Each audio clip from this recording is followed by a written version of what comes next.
नमस्कार। आज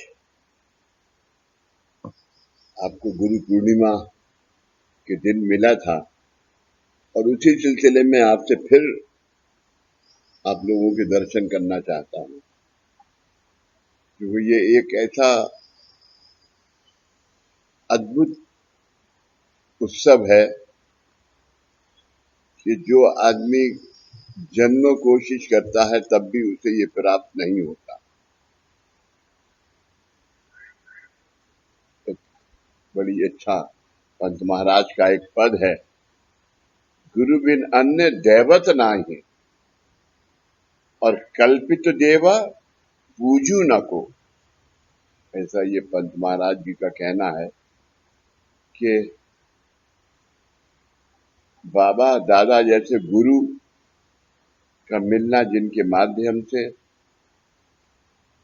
सूफी पंथ और नाथ पंथ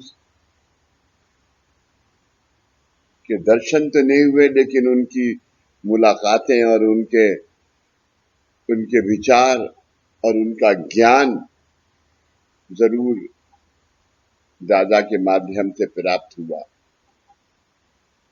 शुरू के 8 सेमिनार जितनी ज्यादा उपयोगी हैं, इम्पोर्टेंट हैं, हमारी जिंदगी का जो कार्य कर बताती हैं और जिंदगी को संभालने का रास्ता बताती है, वो है।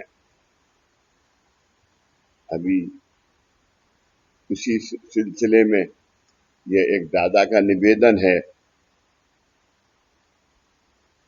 गुरुबंधु भगनी, पिछले भाग में हमने जीव, जीवात्मा और आत्मा अवस्था की पहचान की।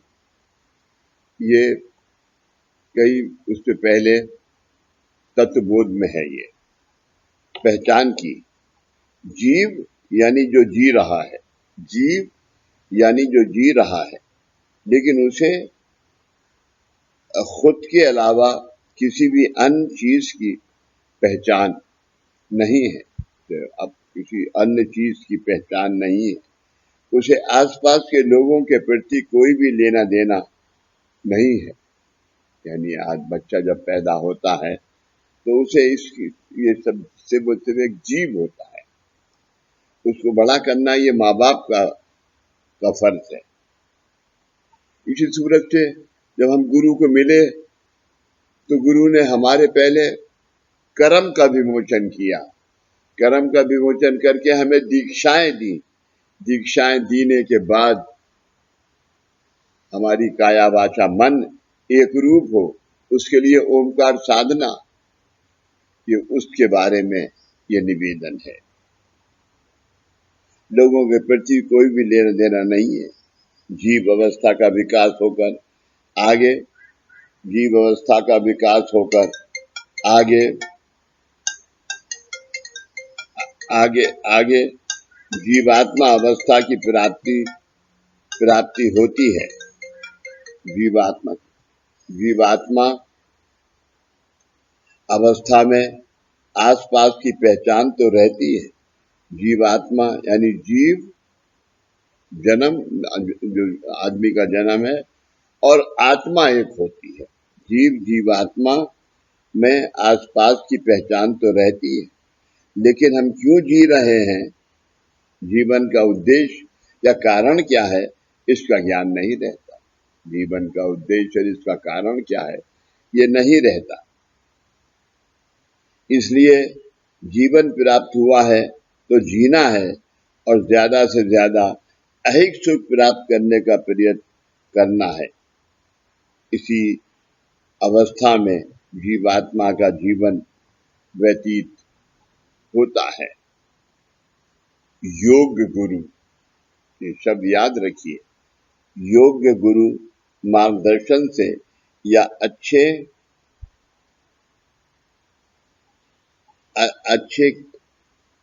अच्छे जीवात्मा अवस्था का विकास आत्मा अवस्था में होता है, योग्य गुरु मिलने से। ये हमारे पिछले जन्म के कोई कर्म होते हैं, जो इस जन्म में योग्य गुरु मिलता है और उसका जरा एक सेकंड जरा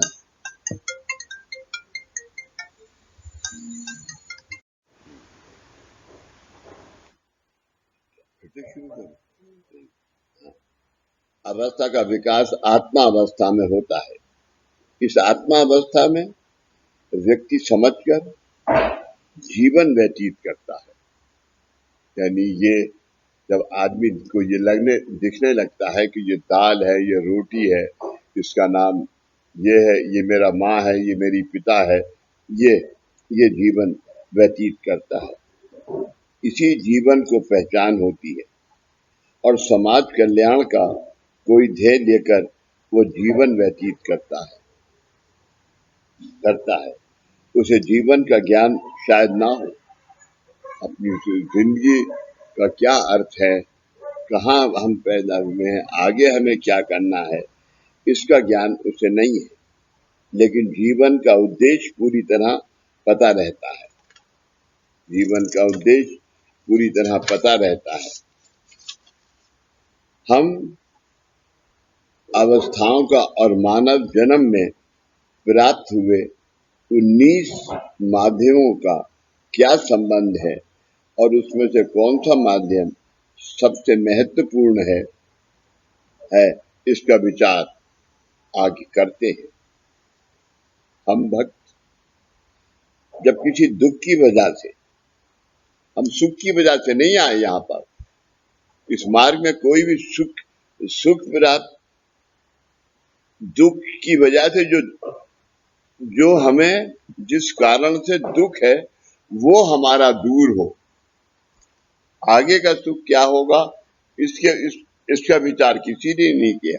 लेकिन गुरु ने ये विचार किया कि ये आज का दुख तो कर्म का है, ये तो निकल गया, लेकिन इसकी आगे की जिंदगी में क्या होगा वो विचार गुरु करता है। गुरु मार्ग में आए तब अपनी जीवात्मा अवस्था थी, जीव और जीवात्मा मिलके ये अवस्था थी। वंदनीय दादाजी ने हमारी जीवात्मा अवस्था का चिंतन एक दूसरे में जीव और आत्मा, जीव और जीवात्मा चिंतन कर हमें आत्मा अवस्था प्रदान की है, हमें आत्मा अवस्था प्रदान की है। वो चिंतन प्राप्त करना हमारा काम है। इसका मतलब क्या है? हमें पता है कि मानव देह में 19 माध्यम होते हैं। मानव देह में 19 माध्यम होते हैं। वो क्या माध्यम है? पंच महाभूत तत्व। ये क्या है?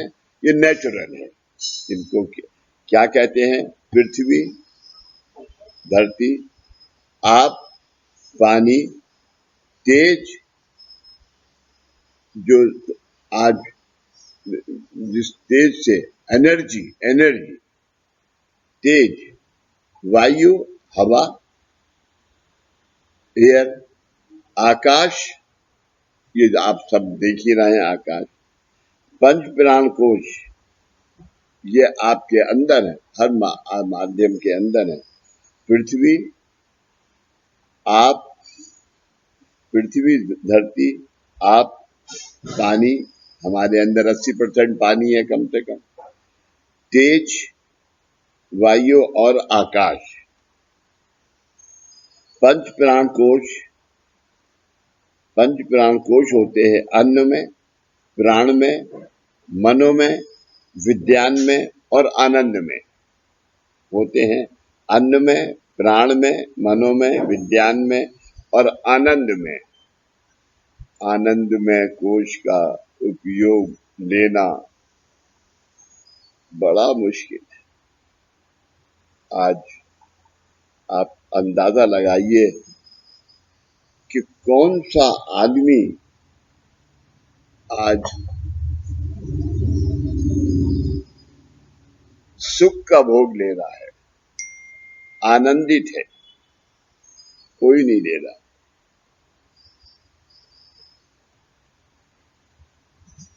विज्ञान में, अन्न में, प्राण में, मनो में, विज्ञान में और आनंद में और उसके बाद होते हैं पंच तन्मात्र। इसमें सबसे ज्यादा हमें उन कोशों को डेवलप करने के लिए ये 5 कोश हैं। शब्द, स्पर्श, यहाँ ये स्पर्श, रूप, रस, जबान कितनी मीठी जबान है, रस, गंध, खुशबू जो नाक लेती है, एंड बुद्धि, सोच, एंड जो सबसे ज्यादा इनको जो चलाता है, मन, चित्त और अहंकार। सबसे बुरा अहंकार। ये हमने कई जगह पढ़ा है। जिस प्रकार हमारे स्थूल देह का विकास होता है, जिस प्रकार हमारे स्थूल देह जो ये आप देख रहे हैं, ये स्थूल देह है, देह का विकास होता है, उसी प्रकार हमारे इन माध्यमों का भी विकास होना अपेक्षित है। हम क्या खाना खाते हैं, कितना खाते हैं, माँ हमारी क्या हमें बचपन से लेके आज हमें बड़ा करती है, ये सब इसके ऊपर निर्भर होता है। विकास होना अपेक्षित है। हमें खुद को समझना है कि क्या हमारा विकास हो रहा है। हम विकास के लिए क्या हम कुछ प्रयत्न कर रहे हैं। बंदनी दादाजी का एक शेर इस प्रकार है, बंदनी दादाजी का एक शेर इस प्रकार है, जब जवानी थी, जब हम यंग थे, जब जवानी थी तब वो बच्ची थी। जब उम्र जवानी थी, हमारी आयु जवानी थी, तब वो बच्ची थी। अब वो जवान हो गई और हम बूढ़े हो गए। इस शेर का मायना, इस शेर का मतलब ये है, जब हमें कुछ कर दिखाने की ताकत थी या कर्तव्य करने की क्षमता थी, तब अकल नहीं थी, बुद्धि नहीं थी, तब अकल नहीं थी।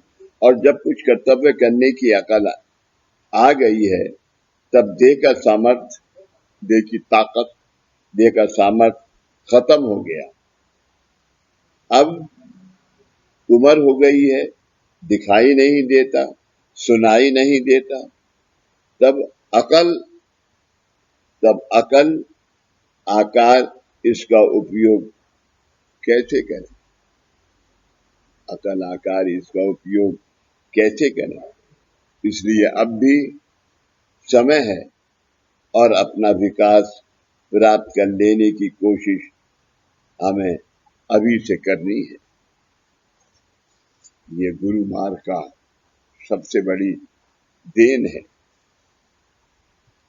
हमारे 19 माध्यमों में पंच महाभूत तत्व का संबंध पंच कर्मेंद्रियों से है।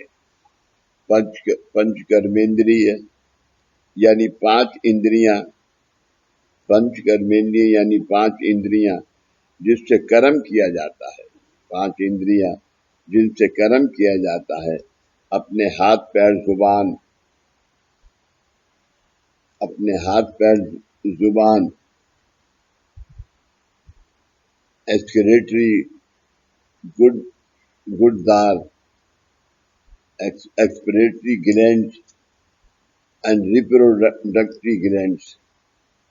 इन पंच कर्मेंद्रियों का कार्य बुद्धि के अनुसार होता है और हमारे पंच महाभूत तत्वों से संबंधित रहता है।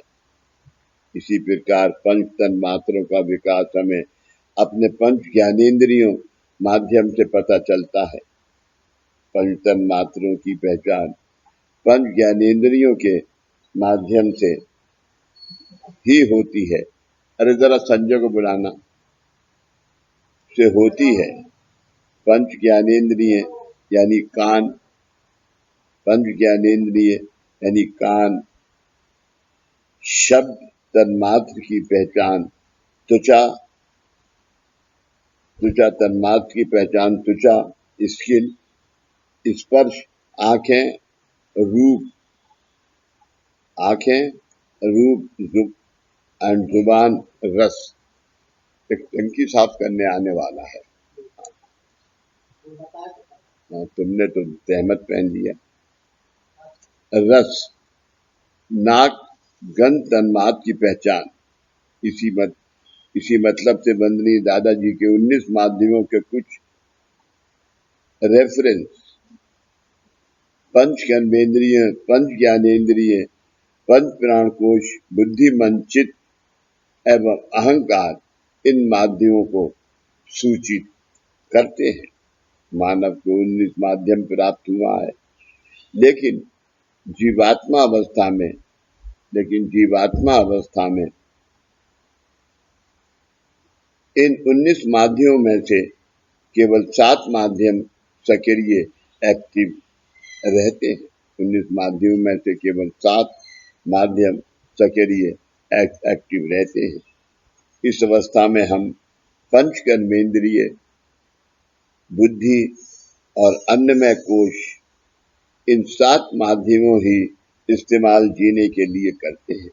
बाकी के माध्यम हमें प्राप्त हुए हैं, लेकिन वे विकसित न होने के वजह से इनएक्टिव है। लेकिन वो विकसित न होने की वजह से इनएक्टिव हैं, उनका हम अच्छे से इस्तेमाल नहीं कर पाते। 19 माध्यमों में से 7 माध्यमों के जीवात्मा जीवन व्यतीत करता है। 19 माध्यम में से 7 माध्यमों से जीवात्मा, यानी जीवात्मा, जीव और आत्मा मिलके जीवात्मा व्यतीत करता है। अब सोचिए कि अगर हमें 19,000 रुपए की नौकरी लगी है, लेकिन हर महीने केवल 7,000 रुपए ही मिल रहे हैं, तो दूसरी कोई नौकरी नहीं है, इसलिए हम वे नौकरी करते रहेंगे और हर महीने 19,000 में से केवल 7,000 मिल रहे हैं और 12,000 नहीं मिल रहे हैं। इसका असमाधान व्यक्त करते रहेंगे। यानी हमें ये नेचुरल है, ये नेचुरल है। मगर हमारा कर्म ऐसा है कि इस वक्त हमें 7,000 मिल रहे हैं, इतने ही हमारी किस्मत में है, तो हम क्यों ना अपने जीवन को 7,000 के अंदर गुजारा करें, अपने खर्चे करें, हर चीज के लिए करें, करते रहेंगे। इसी प्रकार में जीवात्मा अवस्था प्राप्त हुआ, मानव केवल 7 माध्यमों से जीवन व्यतीत करता रहता है। मानव केवल 7 माध्यम से जीवन व्यतीत करता रहता है, लेकिन उसके काया, वाचा, मन में अधूरापन या अशांतता एवं असमाधान हमेशा रहता है। यही अवस्था हमें सभी की इस कार्य का लाभ लेने के पहले थी। इस कार्य का लाभ लेने के पहले थी। दैनंदिन साधना से ये अवस्था विकसित हो जाती है। आपको याद है, आप रोज साधना, जब हम सामूहिक साधना करते हैं तो पहले हम ऊदी लेते हैं और उसके बाद 5 ओमकार करके नाभि, हृदय, कंठ, ललाट और ब्रह्म से ओमकार करके फिर बाबा से प्रार्थना करते हैं, आपकी आज्ञा अनुसार, आपकी बताई हुई तीसरे लोक की सिद्ध साधना करने के लिए हम गुरु बंधु आपके दिल्ली परिसर साईं निकेतन में उपस्थित हैं।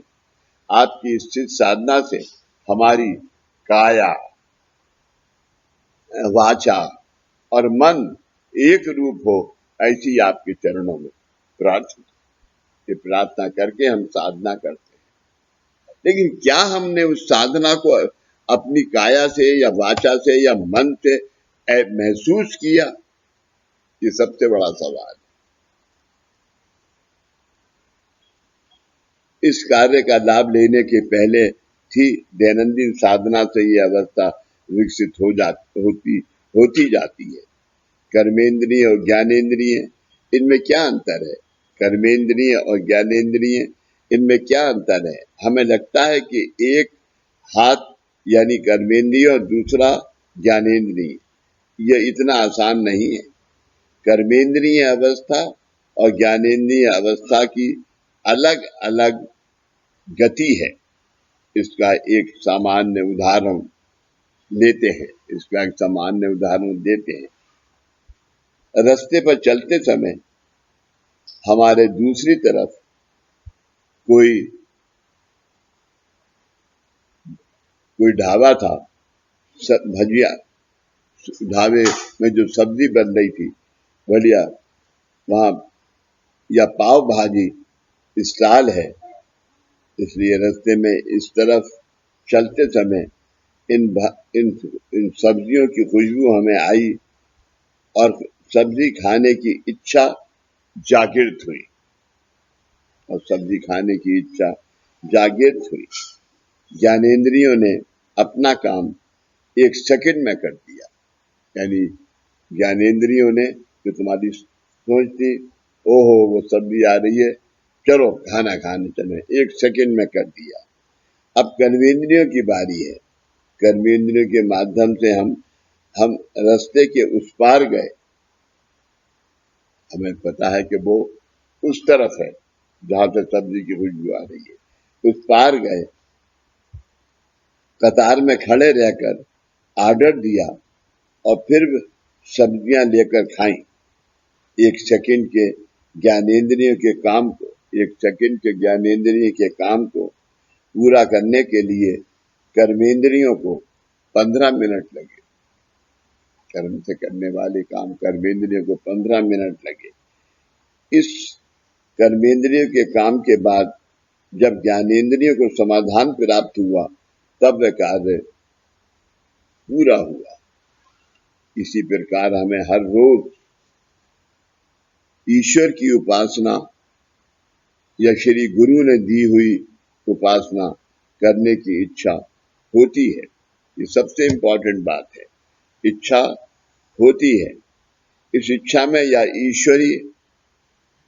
ईश्वर उपासना की जो भूख लगी है, इस इच्छा में या ईश्वरी उपासना की जो भूख लगी है, उसमें और उसके प्रति कार्य करने में अंतर है, उसके प्रति कार्य करने में अंतर है।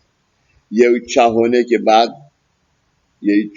के बाद हमने ओमकार साधना की, क्या उस साधना का अनुभव या समाधान हमारी ज्ञानेंद्रियों को हुआ? सबसे इम्पोर्टेंट बात है, क्या समाधान हुआ? क्या हमें पता है कि हमने आज करी तो हमें आज साधना करने का एक्सपीरियंस क्या हुआ? हमने प्रार्थना करी तो उसका एक्सपीरियंस क्या हुआ? या हमने वो प्राप्त करने के बाद पूरा दिन कैसे गुजारा? हमारे ज्ञानेंद्रियों को हुआ? अगर सिर्फ क्रिया साधना करनी है,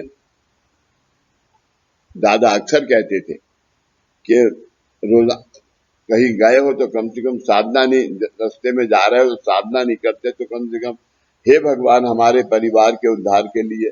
लेकिन घर के अंदर तुम नहीं करते, क्या करते हो? बाथरूम में गए, शावर ले रहे हो, हे भगवान हमारे परिवार के उद्धार के लिए सर मन रहे हो। ये साधना थोड़ी है, ये ज्ञान से थोड़ी क्रिया थोड़ी है, ये ज्ञानेंद्रिय क्रिया थोड़ी है, भक्ति नहीं है।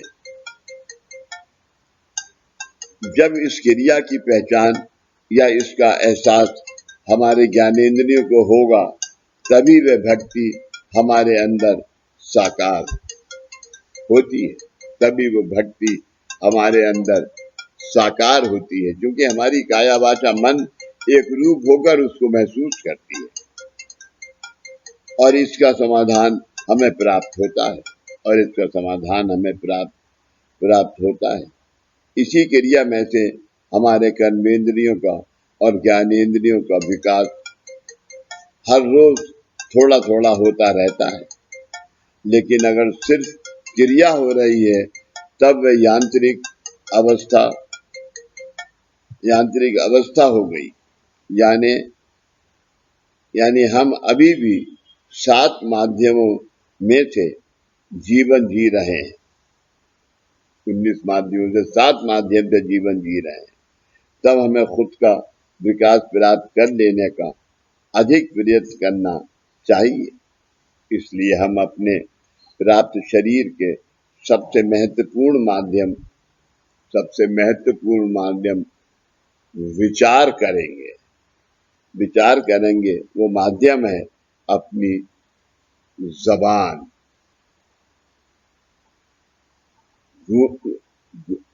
गुण मोल ने तुझी शिकवण नित्य करूं ध्यानी। अपनी जबान ये ऐसा एक ही माध्यम है जो कर्मेंद्रिय भी है और ज्ञानेंद्रिय भी है। तुम्हारी जबान में प्यार कितना है, तुम्हारी जबान में मिठास कितनी है। इस जबान से तुम किसको दुआ भी देते हो, गाली भी दे सकते हो। ये सबसे उत्तम काम है। और सबसे बुरा क्या है? अहंकार, गुस्सा। ज्ञानेंद्रिय है। पुरातन काल से हमारे दादा परदादा ये हमेशा कहते थे कि हम हमेशा अच्छी बातें करनी चाहिए। भक्ति भाव में ऋषि मुनियों से लेकर संतों तक जप या नामस्मरण सदियों से, जब से सृष्टि रची परमात्मा ने, जब से इस जप या नामस्मरण सबसे महत्वपूर्ण माना जाता है।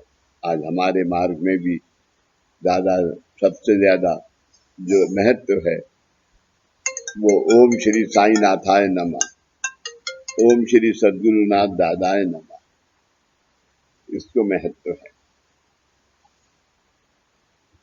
ओम को भी है। नामस्मरण सबसे महत्वपूर्ण माना जाता है।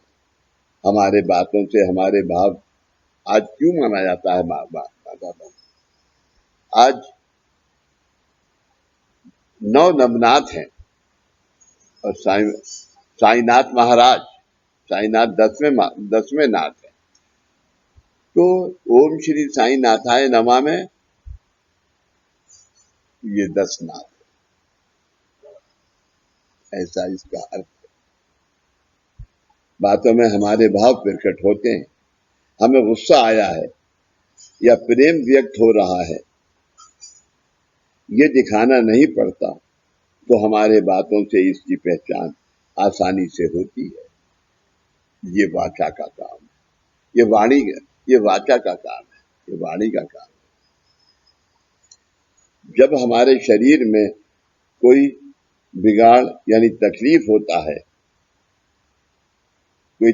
होती है, जैसे बुखार आ गया तो जुबान का स्वाद चला जाता है, पेट डाइजेशन खराब हो गया तो भी जुबान का रंग बदल जाता है। डॉक्टर के पास जाने के बाद वे हमारी जुबान पहले देखते हैं। स्थूल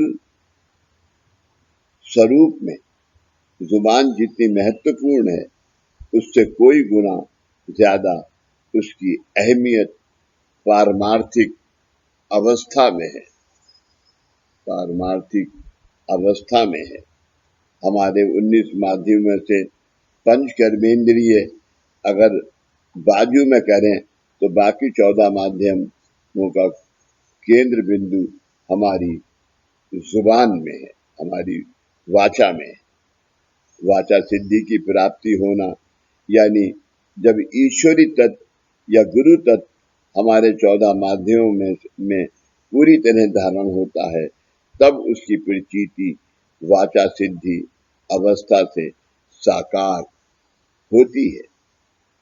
फिर से पढ़ता, वाचा सिद्धि की प्राप्ति होना यानी जब ईश्वरी तत्व या गुरु तत्व हमारे 14 माध्यमों में पूरी तरह धारण होता है, तब उसकी प्रतीति वाचा सिद्धि अवस्था से साकार होती है। जा तेरा भला होगा, यही होगा जो बाबा की दुआ है। अब इसका यकीन करना तुम्हारा काम है। उसके ऊपर चलना तुम्हारा काम। तब जो बोलो वह सच हो जाता है और गुरु शक्ति हमारी हमारी हमारी वाणी माध्यम से पूरी तरह प्रवाहित होती है। इसका यकीन कामकाज में आता है। इसलिए जुबान ये हमारे देह का सबसे महत्वपूर्ण माध्यम है। परमार्थ कृष्णावली के लगभग 50% परमार्थ कृष्णावली ये बाबा ने दिए हैं कि रात को सोने से पहले ये कृष्णावली पढ़ो और ये देखो, इसी माध्यम से चलो। सबसे लगभग परमार्थ कृष्णावली के लगभग 50% हमारी जुबान का इस्तेमाल किस प्रकार करना चाहिए इस पर आधारित है। आज हमारे आसपास की परिस्थिति हमारे विकास के लिए पोषक ना हो।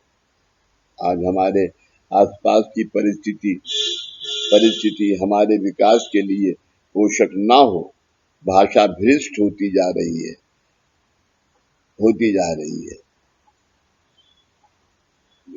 वेब सीरीज का हिंदी क्या है? वेब सीरीज जो नाटक वगैरह हैं? वेब सीरीज वही होता है। हाँ। यानी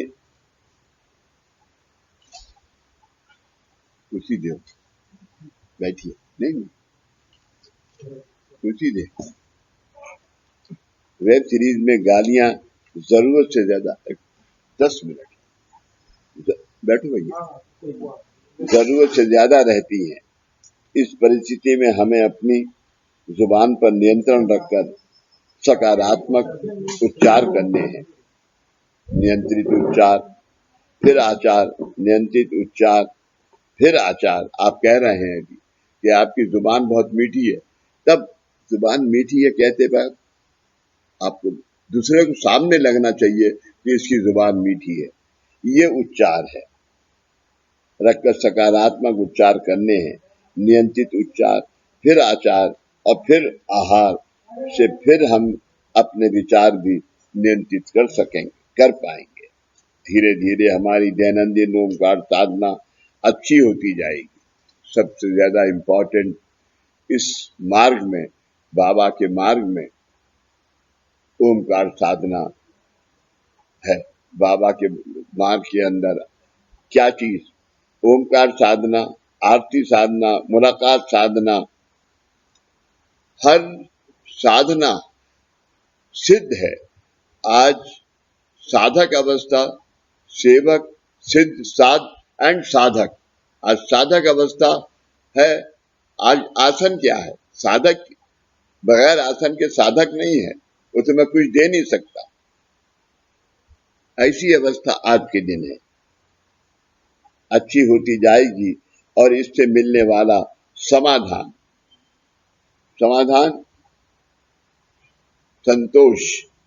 संतोष मिलने वाला, समाधान बढ़ता जाएगा। इस माध्यम से हमें अपना विकास कर लेना है। ये नैसर्गिक रूप से होगा। यानी नाखून का बाल बढ़ते समय हर दिन हमें नहीं समझता कि वे कितने बड़े हैं, लेकिन कुछ दिनों के बाद समझ में आता है। इसी प्रकार श्री गुरु शक्ति से हमारा विकास भी हर रोज थोड़ा थोड़ा होगा और वे प्राप्त करने के लिए दैनंदिन साधना और प्राप्त हुए सबसे महत्वपूर्ण माध्यम यानी अपनी जुबान, भाषा, अपना बोलने का तरीका, सामने वाले को प्यार से समझाना, जुबान, इसका उपयोग योग प्रकार से करने का प्रयत्न हमें हमेशा करते रहना चाहिए, जिससे पारमार्थिक प्रश्नावली के प्रश्नों का उत्तर हम सही तरीके से दे सकें। ऐसा दादा का आज के इस मार्ग के लिए है। ये आपको संडे की मुलाकात का आपको सारांश है। आप इसे अवश्य सुने और कोई अगर इसमें प्रश्न है तो आप मुझे फोन भी कर सकते हैं और मुझे मेल भी भेज सकते हैं। दोनों चीजें आपको वेबसाइट के ऊपर जाकर मिलेंगी, आप जरूर देखिए। शुभम भवतु। नमस्कार।